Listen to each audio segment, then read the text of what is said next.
नमस्कार साथियों, स्वागत है आप सभी का एकलव्य पीसीएस में।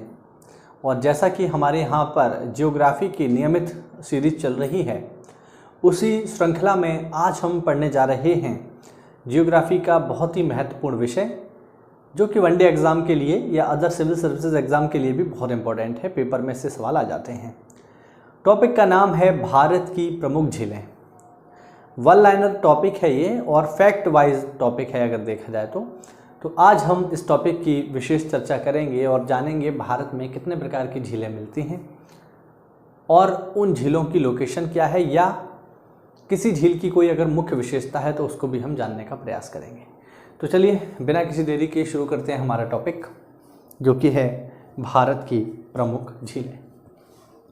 तो विद्यार्थियों, सबसे पहले हम जानें कि झीलें क्या होती हैं। सबसे पहले हम यहाँ चर्चा करेंगे झीलें क्या होती हैं, झीलों की परिभाषा क्या है। तो विद्यार्थियों, एनसीईआरटी के अनुसार हम जो परिभाषा पढ़ेंगे वो एनसीईआरटी के अनुसार है।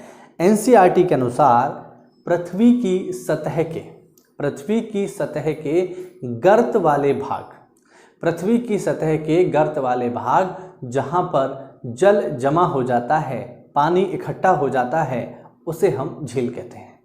पृथ्वी की सतह के गर्त वाले भाग जहाँ पर पानी इकट्ठा हो जाता है, जल इकट्ठा हो जाता है, उसे हम झील कहते हैं। तो ध्यान रखिएगा, ये परिभाषा महत्वपूर्ण है। और झीलों की अगर बात की जाए तो भारत में बहुत सारी झीलें हैं, बहुत सारी हैं। कुछ क्षेत्रीय झीलें भी हैं। अब उन सभी झीलों को तो इस मैप पर अंकित कर पाना संभव नहीं है, इसलिए मैंने यहाँ पर जो अति महत्वपूर्ण झीलें हैं भारत की, उनको इंगित करने का प्रयास किया है। तो आज हम उन सभी महत्वपूर्ण झीलों को हम यहाँ पढ़ेंगे। हालांकि अगर किसी क्षेत्र में कुछ महत्वपूर्ण झीलें हैं और मैं उनके नाम यहाँ नोट नहीं कर पाया हूँ, तो वो मैं आपको पढ़कर जरूर सुना दूंगा ताकि आप उसे नोट कर सकें। उदाहरण के लिए जैसे हम यहाँ देखें तो ये है उत्तराखंड में रूपकुंड झील। तो उत्तराखंड की जो रूपकुंड झील है ये इकलौती नहीं है। उत्तराखंड में इसके अतिरिक्त भी काफ़ी सारी झीलें हैं, जैसे भीमताल है, सात ताल है। ये भी अन्य महत्वपूर्ण तीन झीलें हैं, या आपने सुनी होगी नैनीताल। तो ये भी अन्य महत्वपूर्ण झीलें हैं, लेकिन इन सबको यहाँ मेंशन कर पाना संभव नहीं था, इसलिए मैं इस प्रकार की जो झीलें हैं उन्हें आपको बोल करके बता दूंगा। हालांकि जो अति महत्वपूर्ण है उनको यहाँ मैंने बोर्ड पर लिखने का प्रयास किया है। ये हमारे इस टॉपिक को पढ़ने का ढंग रहेगा। विद्यार्थियों,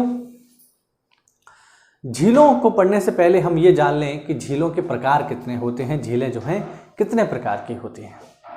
तो मुख्य रूप से अगर देखा जाए तो झीलें जो हैं दो प्रकार की होती हैं। पहली होती हैं प्राकृतिक झीलें, दूसरी होती हैं मानव निर्मित झीलें। सामान्य रूप से जो विशाल झीलें होती हैं वो प्राकृतिक ही होती हैं, लेकिन इसके अतिरिक्त मनुष्यों ने अपनी आवश्यकताओं की पूर्ति के लिए भी झीलों का निर्माण किया है। उन्हें हम मानव निर्मित झीलों के अंतर्गत रखते हैं। तो अगर हम प्राकृतिक झीलों की बात करें तो कुछ महत्वपूर्ण टर्म्स हैं जिन्हें समझना बेहद ही ज़रूरी है, क्योंकि ये सभी टर्म जब हम झीलों की लोकेशन पढ़ेंगे तब इस्तेमाल होंगे। जैसे जो पहली महत्वपूर्ण प्राकृतिक झील है वो है गोखुर। शायद आपने इसका नाम सुना होगा। ये है गोखुर झील। गोखुर झील क्या होती है, पेपर में आपसे ये पूछ लेगा कि बताइए गोखुर झील क्या है, या आपसे पेपर में पूछ लेगा कि बताइए भारत में कौन सी झील गोखुर झील का उदाहरण है। तो हम जरा समझ लेते हैं कि गोखुर झील क्या होती है। विद्यार्थियों, जब कोई नदी पहाड़ों से उतरकर मैदानी इलाकों में प्रवेश करती है तो नदी की एक विशेषता होती है कि जैसे ही वो मैदानी भागों में आती है वो विसर्पण शुरू कर देती है। विसर्पण मतलब नदी का सांप की तरह बहने की प्रक्रिया, सर्प की तरह बहने की जो उसकी आदत है, उससे जो आकृति निर्मित होती है उसे हम कहते हैं विसर्पण। जैसे जो भी मैदानी इलाकों में रहने वाले लोग हैं उन्होंने मैदानों में गंगा को जरूर देखा होगा। तो आप गंगा को देखेंगे तो गंगा नदी मैदानों में आपको कुछ इस तरीके से बहती हुई दिखाई देगी। ये क्या कर रही है? ये विसर्पण कर रही है। विद्यार्थियों, इसी विसर्पण की प्रक्रिया के फलस्वरूप निर्माण होता है गोखुर झील का। ठीक है, जब विसर्पण करती हुई नदी बाढ़ वाले क्षेत्रों में पहुंचती है तो मार्ग परिवर्तित करते हुए गोखुर झील का निर्माण करती है। विद्यार्थियों, जब कोई नदी विसर्पण करते हुए बाढ़ वाले क्षेत्रों में पहुंचती है, बाढ़ वाले क्षेत्रों में क्या होता है कि जब बाढ़ आ जाती है तो नदी अपना रास्ता परिवर्तित कर लेती है। तो मान लीजिए ये कोई नदी है, इस तरीके से बह रही है। अब इसमें बाढ़ आई और बाढ़ आने के फलस्वरूप विद्यार्थियों क्या हुआ, इसके विसर्पण तीव्र हो गए। इसके विसर्पण तीव्र हो गए। विसर्पण मतलब ये जो आप देख रहे हैं ना, ये जो मोड़ है, ये है विसर्प आपका। ये विसर्पण तीव्र हो गए। ज़्यादा बाढ़ आने की स्थिति में क्या होगा विद्यार्थियों कि ये जो विसर्पण हैं ये इतने तीव्र हो जाएंगे कि नदी जो है डायरेक्टली अपना रास्ता यहाँ से बना लेगी इस तरीके से। ठीक है, और बहना शुरू कर देगी।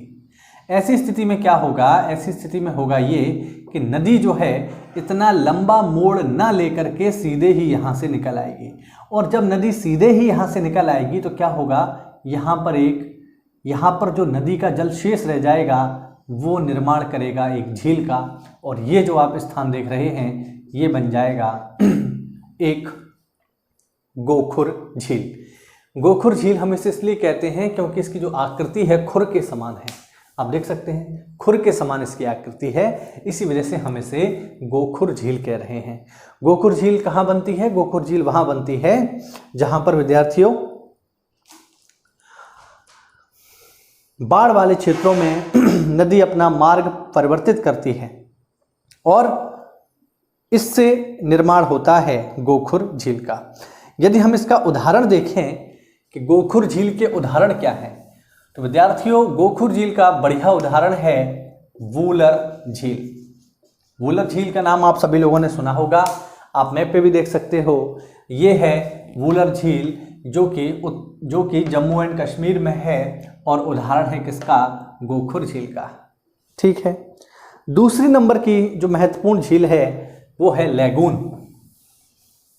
दूसरे नंबर की जो महत्वपूर्ण झीलों के अगर हम उदाहरण देख रहे हैं यहाँ पे तो वो है लैगून झील। लैगून झील भी कई बार आपसे पेपर में पूछ ली जाती है कि बताइए निम्न में से कौन सी लैगून झील है या लैगून झील क्या होती हैं, ये भी आपसे पेपर में पूछ सकता है। तो विद्यार्थियों लैगून झीलों का निर्माण वहां होता है जहां पर समुद्र तट है। सामान्य रूप से लैगून झील आपको वहीं मिलती हैं जहां पर तट हैं, जहां पर समुद्र तट हैं, यानी मैदानी इलाकों में आपको लैगून झील नहीं मिलेगी। तो विद्यार्थियों तटीय क्षेत्रों में, तटीय क्षेत्र का मतलब हो गया ये जो आपको भारत की तट रेखा दिखाई दे रही है, इन्हीं क्षेत्रों में निर्माण होगा लैगून झील का। लैगून झील जो मिलेगी आपको तटवर्ती क्षेत्रों में मिलेगी और इसका एक अन्य नाम भी है। जैसे लैगून झील को हम एक अन्य नाम से जानते हैं, वो है अनूप। तो चाहे तो आप इसे लैगून कह लीजिए चाहे अनूप कह लीजिए। तो पेपर में जरूरी नहीं है कि लैगून नाम से ही आए, अनूप नाम से भी आ सकता है। तो चाहे तो आप इसे लैगून कह लो चाहे अनूप कह लो। तो लैगून या अनूप झील विकसित होती हैं कहाँ पर? तटवर्ती इलाकों में। और ये जो लैगून झील होती हैं या अनूप झीलें होती हैं, इनकी विशेषता होती है कि इनका एक सिरा समुद्र से जुड़ा होता है, यानी ये मैदानों में पाई जाने वाली झील की तरह पूरी तरीके से लैंड लॉक्ड नहीं होती, पूरी तरीके से जमीन से घिरी हुई नहीं होती। लैगून झील, आप जितनी भी लैगून झीलें देखेंगे उन सभी की विशेषता होगी कि वो जो है समुद्र से जुड़ी हुई होंगी। ठीक है, ये ध्यान रखेंगे, काफ़ी महत्वपूर्ण बात है। उदाहरण अगर हम देखें तो बहुत सारे उदाहरण हैं। जैसे आपने सुना होगा चिल्का, काफ़ी महत्वपूर्ण उदाहरण है, लैगून झील का उदाहरण है। कोलेरू आंध्र प्रदेश में लैगून झील का उदाहरण है। पुलिकट आंध्र प्रदेश में लैगून झील का उदाहरण है। तो ये सारे के सारे जो हैं आपके लैगून झील के उदाहरण हैं। इसके अलावा अगर हम देखें तो झील एक अगली होती है अंतर्देशीय झील। अंतर्देशीय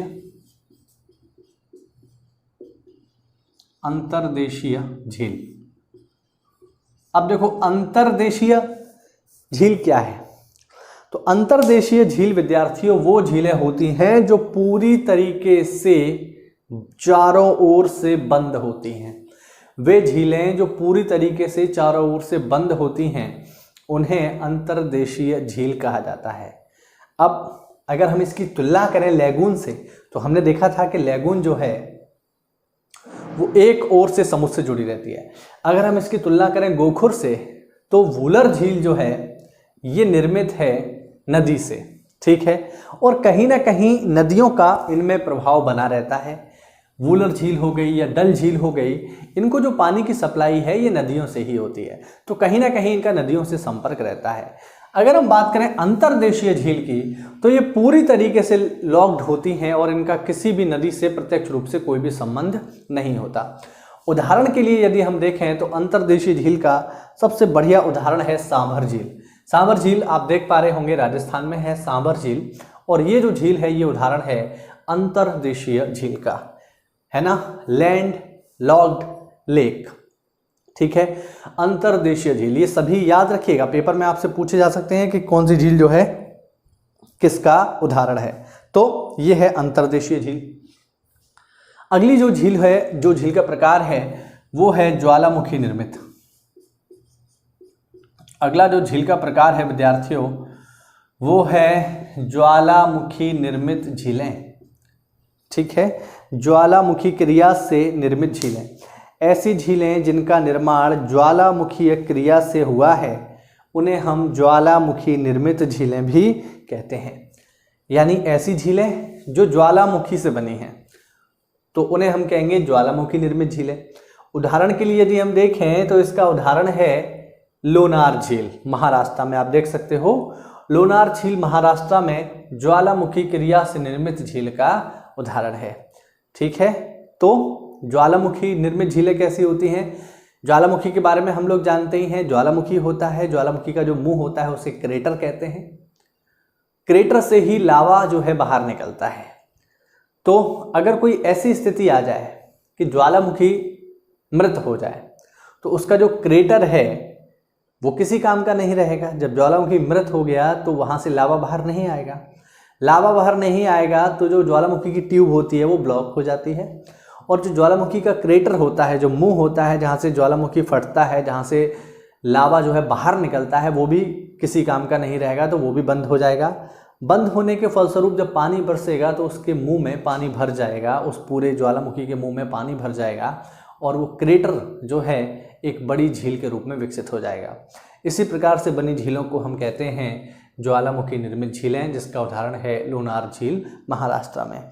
तो ये विद्यार्थियों कुछ महत्वपूर्ण प्राकृतिक झीलों के उदाहरण हैं जो आपको समझना बेहद ही ज़रूरी है, ठीक है। सामान्य रूप से आप जब झीलें पढ़ते हो तो बस लोकेशन पढ़ लेते हो। चिल्का झील कहाँ है? ओडिशा में है। रूपकुंड झील कहाँ है? उत्तराखंड में है। लोनार कहाँ है? महाराष्ट्र में है। ये सब आप याद कर लेते हो। लेकिन आयोग जो है वो इससे कुछ आगे आपसे पूछ लेता है। वो आपसे ये पूछेगा ही नहीं ये झील कहाँ पर है, वो तो आपसे ये पूछेगा कि बताइए कौन सी जो है अंतर्देशीय झील है। तो फिर आप थोड़ा सा समस्या में पड़ सकते हैं क्योंकि आपने इस तरीके से इसको नहीं पढ़ा है। तो ढंग से इसको पढ़ लीजिए। तो अभी तक जितने भी हमने बात की झीलों की, चाहे गोखुर है, चाहे लैगून है, चाहे अनूप है, चाहे अंतर्देशीय है, चाहे ज्वालामुखी है, ये सब जो है विद्यार्थियों प्राकृतिक झीलें हैं। इसके अलावा मैंने आपको बताया कि कुछ झीलें मानव निर्मित भी होती हैं, है ना। मानव निर्मित झीलें भी होती हैं। मानव निर्मित झीलें वे होती हैं जो बांध के पास बनाई जाती हैं, डैम। बांध हम लोग जानते हैं क्या होता है। बांध वो जगह होती है जहाँ पर नदियों के पानी को रोक करके उसका इस्तेमाल विभिन्न कार्यों के लिए किया जाता है। यथा बिजली उत्पादन हो गया, बाढ़ को रोकना हो गया, सिंचाई के लिए किया जाता है। अब जब आप नदी को रोकोगे तो उसका पानी इकट्ठा होगा, तो उस पानी को इकट्ठा करने के लिए एक बड़े से झील का निर्माण किया जाता है। तो ये जो झीलें बनती हैं उन्हें कहा जाता है मानव निर्मित झीलें। तो मानव निर्मित झील का अगर हम सबसे बढ़िया उदाहरण देखें तो वो है गोविंद सागर झील। मानव निर्मित झील का सबसे बढ़िया उदाहरण है गोविंद सागर झील। हालांकि आपको यहाँ पर देखने को नहीं मिलेगी क्योंकि वो मानव निर्मित है। पंजाब राज्य में ये पड़ेगी आपकी गोविंद सागर झील। और ये जो झील है ये बनाई गई है भागड़ा नागल डैम पर, ध्यान रखेंगे। ये जो है बनाई गई है कहाँ पर? भागड़ा नागल डैम पर। और भागड़ा नागल डैम जो है, ठीक है, उसके पानी को स्टोर करने के लिए जो है ये काम करती है। तो काफ़ी महत्वपूर्ण है, ध्यान रखेंगे हम। गोविंद सागर झील जो है भाखड़ा नागर डैम के पानी को स्टोर करती है और एक मानव निर्मित झील है। तो ये कुछ महत्वपूर्ण बातें हैं झीलों के संदर्भ में जिनको हमने पढ़ा। अब यहाँ पर हम कुछ महत्वपूर्ण झीलों की लोकेशन और उनके बारे में महत्वपूर्ण बातों को जान लेते हैं। तो मैप से हम इसको शुरू करेंगे, मैप के माध्यम से, और एक तरफ से हम इसको पढ़ते हुए चले जाएंगे। तो विद्यार्थियों शुरू करते हैं भारत के मस्तक से, भारत के मुकुट से, जो कि है जम्मू एंड कश्मीर। तो अगर हम जम्मू एंड कश्मीर की प्रमुख झीलों की बात करें तो जम्मू कश्मीर की जो प्रमुख झीलें हैं विद्यार्थियों, उनमें आप देख पाओगे, वैसे तो काफ़ी सारी हैं, लेकिन हम यहाँ पर कुछ महत्वपूर्ण झीलों की अगर चर्चा करें तो आप देख सकते हो जम्मू कश्मीर में वुलर झील है, डल झील है और जानसर झील है। ये 3 मैंने मैप पर यहाँ पर दिखाई हैं। इसके अलावा शेषनाग झील भी आपको यहीं मिलेगी, बैरीनाग झील भी आपको यहीं पर मिलेगी। इसके अलावा नगीना झील जो है वो भी आपको जम्मू कश्मीर में ही देखने को मिलती है। आप नोट करना चाहें तो कर लें, इस मैप पर इतनी जगह नहीं थी कि मैं सारे नाम नोट कर पाता, इसलिए मैं आपको बता दे रहा हूँ। जम्मू कश्मीर में वुलर झील है, डल झील है, जानसर झील है, शेषनाग झील है, बैरीनाग झील है और नगीना झील है। समझ रहे हैं ना? तो ये सारी की सारी झीलें कहाँ पर हैं विद्यार्थियों? जम्मू कश्मीर राज्य में है। इसमें जो डल झील है वो काफ़ी फेमस है। डल झील जो है काफ़ी फेमस है। फेमस इसलिए है क्योंकि डल झील में क्या होता है, डल झील में नावों पर बने घर जो है, यहाँ पर जो पर्यटक होते हैं उनको आकर्षित करते हैं। नावों पर ये जो घर बने होते हैं इन्हें शिकारा कहा जाता है, शिकारा। तो शिकारा जो है नावों पर बने घर हैं जो मुख्य रूप से डल झील में, श्रीनगर में ये पाए जाते हैं और ये पर्यटकों को बहुत ज़्यादा आकर्षित करते हैं। तो ध्यान रखेंगे हम, ये सारी की सारी झीलें जो हैं जम्मू कश्मीर में हैं। जम्मू कश्मीर में पहले पेंगोंग लेक और सो मुरारी लेक भी पाई जाती थी पहले, लेकिन अब क्या है, अब जम्मू कश्मीर का विभाजन हो गया है और जम्मू कश्मीर से अलग हुआ है लेह और लद्दाख। तो विद्यार्थियों लद्दाख की अगर हम बात करें, लेह की बात करें, तो लेह में 2 प्रमुख झीलें हैं जो काफ़ी चर्चा में रहती हैं अभी। उनमें है पेंगोंग लेक, ध्यान रखेंगे पेंगोंग लेक काफ़ी फेमस है। पेंगोंग लेक लेह में है और इस लेक का 40% हिस्सा हमारे पास है और 60% हिस्सा जो है, या 60% से भी अधिक हिस्सा जो है चाइना में है। तो ये बॉर्डर पर स्थित लेक है। आपने अभी इसके बारे में काफ़ी ज़्यादा न्यूज़ सुनी होंगी क्योंकि अभी जो है काफ़ी ज़्यादा विवाद चल रहा है इंडिया और चाइना के बीच में, वो इसी लेक के आसपास चल रहा है। तो ये लेक जो है सामरिक दृष्टि से बहुत ज़्यादा महत्वपूर्ण है। तो पेंगोंग लेक हो गई या सो मुरारी लेक, सो मुरारी या पेंगोंग सो, ये नाम है इनके। तो ये दोनों लेक जो है ये कहाँ पर हैं? लेह में है, ध्यान रखेंगे, और बिल्कुल बॉर्डर एरिया पर हैं, LAC के बेहद ही समीप है। लेह से अगर हम आगे बढ़ें तो हम पहुँच जाते हैं हिमाचल में। हिमाचल में आप देखोगे कि हिमाचल में जो पहली महत्वपूर्ण झील है वो है रेणुका। रेणुका झील काफ़ी महत्वपूर्ण है, हिमाचल में है। इसके अतिरिक्त यदि हम देखें तो हिमाचल प्रदेश में रेणुका के अतिरिक्त कुछ और भी झीलें हैं, जैसे चंद्रताल और नाको झील। ध्यान रखेंगे हिमाचल प्रदेश में रेणुका झील के अतिरिक्त चंद्रताल और नाको झील भी है। आप नोट करना चाहें तो कर सकते हैं। रेणुका, चंद्रताल और नाको, ये तीनों की तीनों झीलें जो हैं वो कहाँ पर हैं? हिमाचल प्रदेश में है। ठीक है, हिमाचल प्रदेश से आगे बढ़ें तो स्टेट आ जाएगा उत्तराखंड। उत्तराखंड में काफ़ी सारी झीलें हैं। अगर देखा जाए तो उत्तराखंड में विद्यार्थियों काफ़ी सारी झीलें हैं, लेकिन उन सभी को यहाँ मेंशन कर पाना संभव नहीं है। कुछ की यदि हम बात करें यहाँ पर, तो एक झील यहाँ हम देख पा रहे हैं, ये है रूपकुंड झील। रूपकुंड झील के अलावा यहीं पर आपको मिलता है नैनीताल, भीमताल, सातताल। ये जो 4 महत्वपूर्ण झीलें हैं उत्तराखंड राज्य की, रूपकुंड, नैनीताल, भीमताल और सातताल, ये चारों की चारों काफ़ी महत्वपूर्ण हैं और पर्यटकों को काफ़ी आकर्षित करती हैं। इन्हीं में अगर हम बात करें रूपकुंड झील की, इसी श्रृंखला में अगर हम रूपकुंड झील की बात करें विद्यार्थियों, तो रूपकुंड झील जो है काफ़ी रहस्यमयी झील है। इस झील को 1942 में माधवन नाम के एक रेंजर, आर के माधवन नाम के एक रेंजर के द्वारा हिमालय की ऊंचाइयों में खोजा गया। विद्यार्थियों, ये जो झील है रूपकुंड, ये काफी रहस्यमयी है। रहस्यमय इसलिए है कि इस झील के आसपास बड़े पैमाने पे नर कंकाल पाए जाते हैं। मनुष्यों की हड्डियां, उनकी खोपड़ी, उनकी अस्थियां यहाँ पर बड़े पैमाने पर पाई जाती हैं और इसका रहस्य आज तक कोई समझ नहीं पाया है कि आखिरकार इतने बड़े मात्रा में यहाँ नर कंकाल कैसे आए। कुछ विद्वान ये दावा करते हैं कि ये जो नर कंकाल हैं सेकेंड वर्ल्ड वॉर के समय के हैं, जब यहाँ से कोई सेना गुजर रही होगी लेकिन ठंड के कारण उसकी मृत्यु हो गई और उनके शव जो है समाप्त हो गए और उनकी हड्डियाँ आज यहाँ पर पाई जाती हैं। हालांकि इसका वास्तविक कारण क्या है ये तो कोई नहीं जानता, लेकिन हाँ, इन्हीं नर कंकालों की वजह से ये जो रूपकुंड झील है ये काफ़ी रहस्यमयी झील है। तो इसे हम रहस्यमयी झील के नाम से भी जानते हैं, ध्यान रखेंगे, काफ़ी महत्वपूर्ण है। इससे अगर हम आगे बढ़े तो स्टेट आता है विद्यार्थियों उत्तर प्रदेश, हमारा जहां हम रहते हैं। तो उत्तर प्रदेश में मैंने यहाँ पर कोई झील मेंशन नहीं की है। हालांकि इसका मतलब ये नहीं है कि उत्तर प्रदेश में कोई झील नहीं है। उत्तर प्रदेश में काफ़ी सारी झीलें हैं, जैसे कीठम काफ़ी फेमस झील है, ठीक है। इसके अलावा यदि हम देखें तो अलीगढ़ में भी एक झील पड़ती है। अलीगढ़ जो एरिया है, अलीगढ़ ज़िले में भी एक झील पड़ती है, लेकिन ये झील जो है क्षेत्रीय हैं, तो राष्ट्रीय स्तर पर इनको उतनी पहचान प्राप्त नहीं है, इस वजह से हमने उन्हें छोड़ दिया है। हाँ, यूपी स्पेशल में इनको पढ़ा जा सकता है। इस क्षेत्र से आगे बढ़ने के बाद हम पहुंच जाएंगे सिक्किम में। ये जो आप देख रहे हैं ऊपर उठा हुआ इलाका, ये सिक्किम है और सिक्किम में हमें दो महत्वपूर्ण झीलें देखने को मिलती हैं। पहली तो है यहाँ पर सोंगमो, पहली है सोंगमो झील। ध्यान रखना, सोंगमो झील सिक्किम राज्य में है और सोंगमो के आगे जब आप बढ़ोगे तो यहीं पर एक झील आपको और मिलती है जिसका नाम है चोलामू झील। ध्यान रखेंगे, सिक्किम राज्य में ही आपको एक झील देखने को मिलती है जिसका नाम है चोलामू झील, और चोलामू झील भारत की सबसे ऊंचाई पर स्थित झील है। ध्यान रखेंगे, चोलामू झील जो है वो भारत में सबसे ऊंचाई पर स्थित झील है। 18,000 फुट की ऊंचाई पर स्थित जो झील है उसका नाम है चोलामू, और चोलामू झील जो है वो सिक्किम राज्य में ही मौजूद है। तो सिक्किम में दो झीलें देखने को मिलती है हमें महत्वपूर्ण, सोंगमो और चोलामू। चोलामू भारत की सबसे ऊंची है। इससे आगे बढ़ने के बाद हमें दिखाई दे रही है यहाँ पर मणिपुर राज्य में लोकटक झील।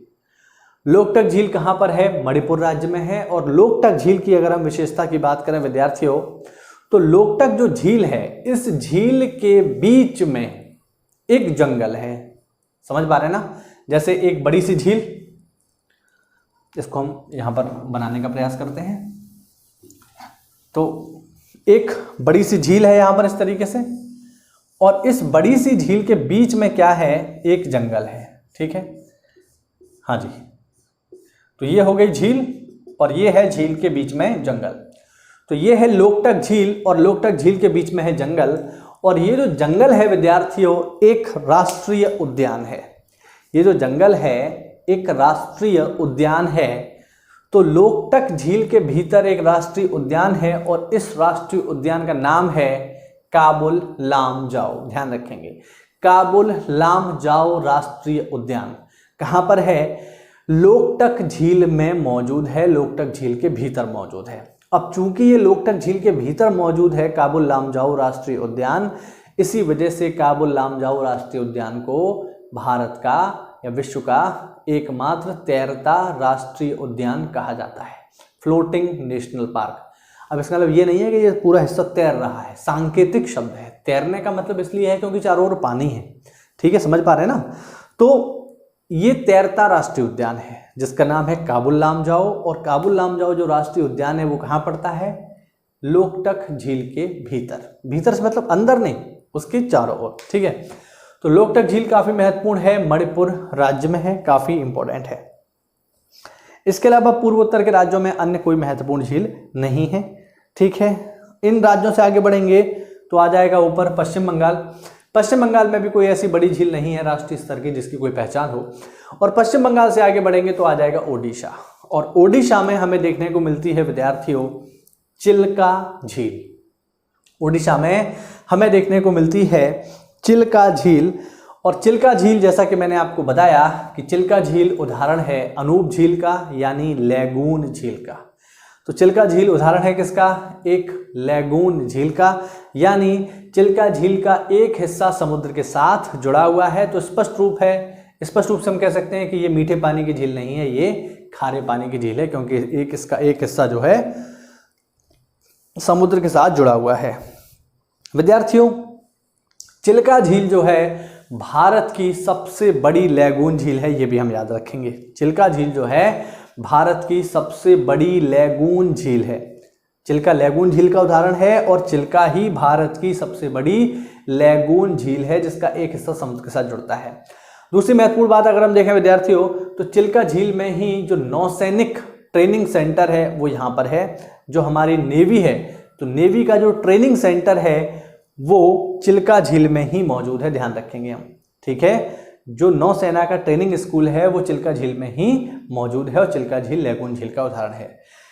ओडिशा से अगर हम आगे बढ़े तो ये जो दो क्षेत्र देख रहे हैं आप, ये है तेलंगाना में, ठीक है। तो तेलंगाना में हमें मुख्य रूप से दो बड़ी झीलें देखने को मिलती हैं। पहली है हुसैन सागर और दूसरी है उस्मान सागर। इनके बारे में ऐसी कोई महत्वपूर्ण बात नहीं है, केवल लोकेशन आप लोग याद रखेंगे। तो तेलंगाना राज्य में हमें दो झीलें देखने को मिलती हैं, हुसैन सागर और उस्मान सागर। पहले ये झीलें आंध्र प्रदेश में थीं जब तेलंगाना नहीं बना था, लेकिन अब तेलंगाना बन गया है। तो ये दोनों झीलें हुसैन सागर और उस्मान सागर वर्तमान में तेलंगाना राज्य में है। इससे थोड़ा हम और आगे बढ़ें तो हमें आंध्र प्रदेश राज्य में मुख्य रूप से दो झीलें देखने को मिलती हैं जिनके नाम हैं कोलेरू झील और पुलिकट झील। कोलेरू झील और पुलिकट झील दोनों ही आंध्र प्रदेश में है, ध्यान रखेंगे।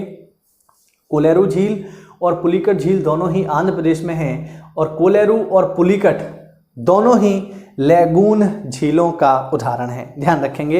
हालांकि जैसा कि मैंने आपको लैगून झीलों में पहले ही बता दिया था, तो कोलेरू झील अथवा पुलिकट झील दोनों ही लैगून झीलों का उदाहरण है। और किस राज्य में अवस्थित है विद्यार्थियों? तो राज्य है ये आंध्र प्रदेश, जैसा कि आप देख पा रहे होंगे, ठीक है, जैसा कि आप देख सकते हैं। आंध्र प्रदेश से आगे बढ़ने पर तमिलनाडु राज्य में हमें एक झील देखने को मिलती है, काफी महत्वपूर्ण है। और ये जो झील है इसका नाम है वीरानम झील, ठीक है। ये जो झील है इसका नाम है वीरानम झील और हम कह सकते हैं कि ये एक प्रकार की अंतर्देशीय झील है। तो वीरानम झील कहाँ पर है? तमिलनाडु राज्य में है वीरानम झील। इसके अलावा तमिलनाडु में ही एक झील और है जिसका नाम है चेम्बरम बक्कम, जिसका नाम है चेम्बरम बक्कम। चेम्बरम बक्कम झील भी विद्यार्थियों कहाँ पर है? ये भी तमिलनाडु राज्य में ही अवस्थित है। चेम्बरम बक्कम और वीरानम दोनों ही कहाँ पर हैं? तमिलनाडु राज्य में है। तमिलनाडु से आगे बढ़ने पर हमें राज्य दिखाई देता है केरल, और केरल में मुख्य रूप से तीन बड़ी झीलें हमें यहाँ दिख रही हैं, वेम्बनाड, अष्टमुडी और सस्थम कोट्टा, ध्यान रखेंगे।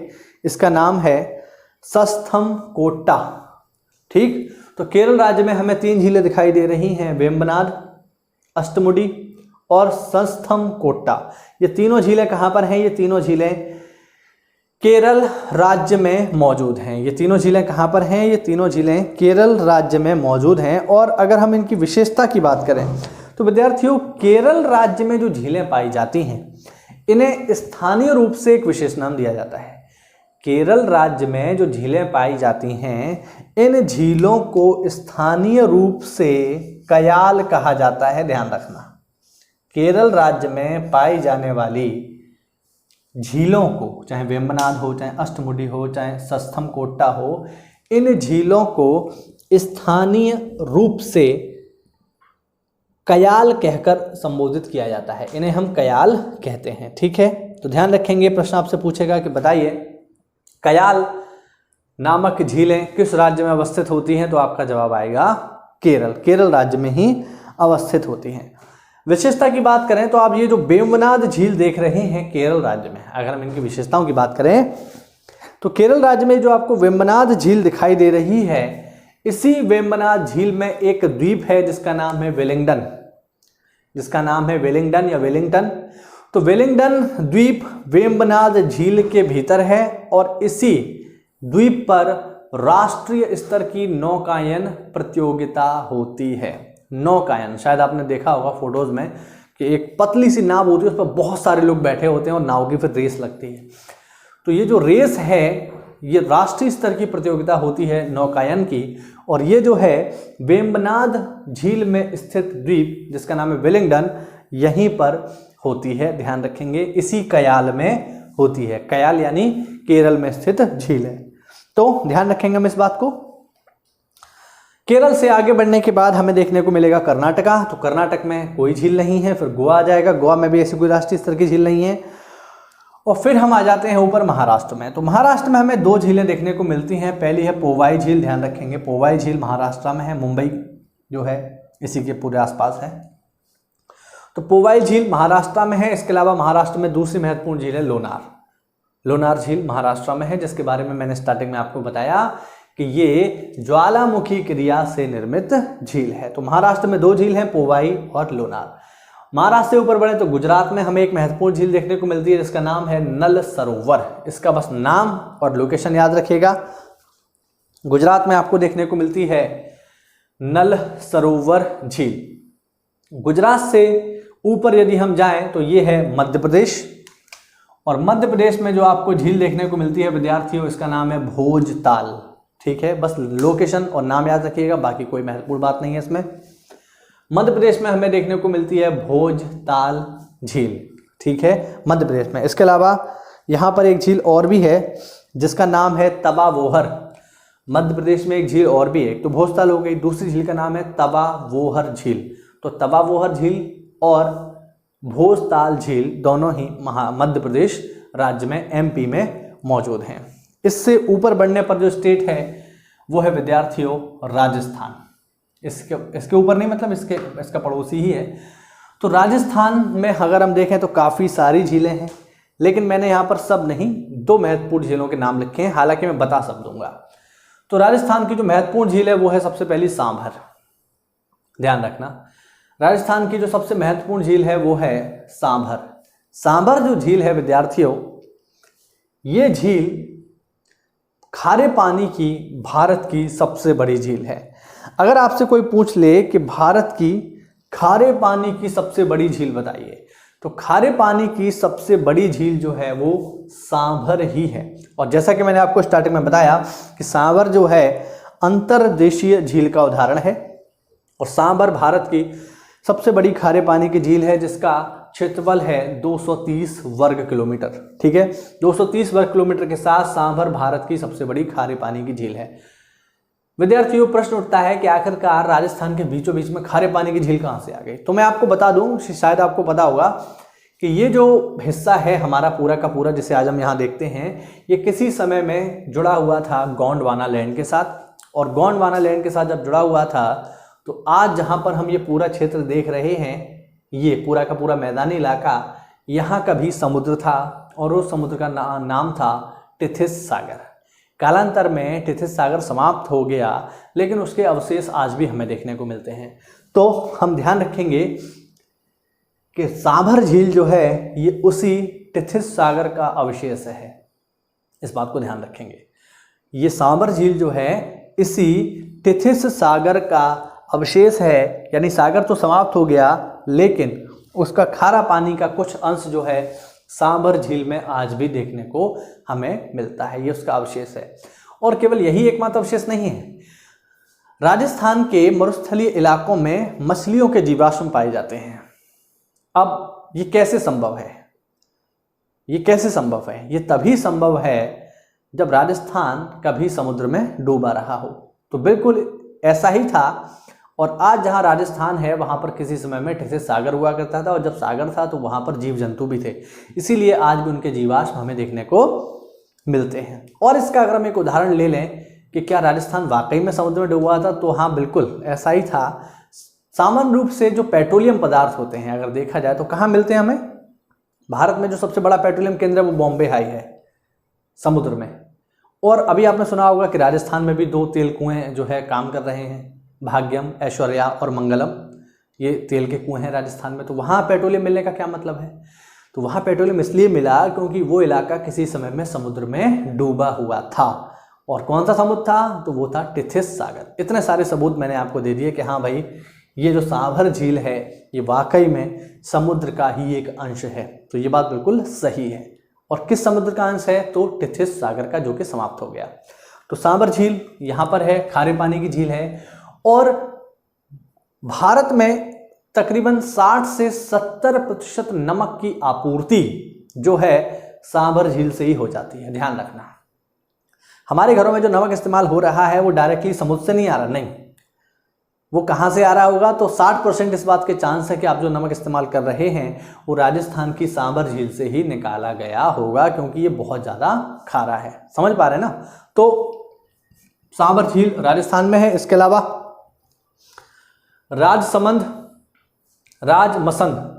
राजमसंद झील भी राजस्थान में है। इसके अलावा राजस्थान में ही आपको देखने को मिलती है पुष्कर झील। ध्यान रखेंगे, राजस्थान में देखने को मिलेगी आपको पुष्कर झील, राजस्थान में देखने को मिलेगी आपको नक्की झील, राजस्थान में देखने को मिलेगी आपको पंचभद्र झील, और राजस्थान में ही देखने को मिलेगी आपको देबर या ढेबर झील। ध्यान रखना, तो इतनी सारी झीलें जो हैं ये हमें राजस्थान में देखने को मिलती हैं। ठीक है, तो काफ़ी महत्वपूर्ण है ये सारी की सारी झीलें। अब कुछ बेसिक पॉइंट हैं झीलों से संबंधित जो आप डायरेक्टली याद कर सकते हो। जैसे आपसे पूछ लेगा भारत की सबसे बड़ी मीठे पानी की झील बताइए। भारत की सबसे बड़ी मीठे पानी की झील, तो भारत की सबसे बड़ी मीठे पानी की झील है वूलर। ठीक, भारत की सबसे बड़ी खारे पानी की झील सांभर। ठीक है, भारत की सबसे बड़ी लैगून झील चिल्का। ठीक, ध्यान रखेंगे।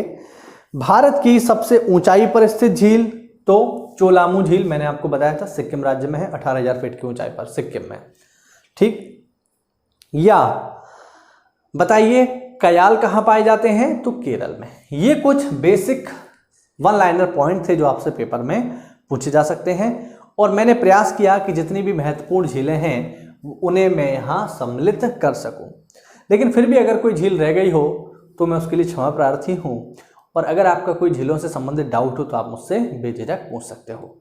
तो विद्यार्थियों, आज के लिए इतना ही रखते हैं, मिलते हैं अगली क्लास में। तब तक के लिए जय हिंद, जय भारत।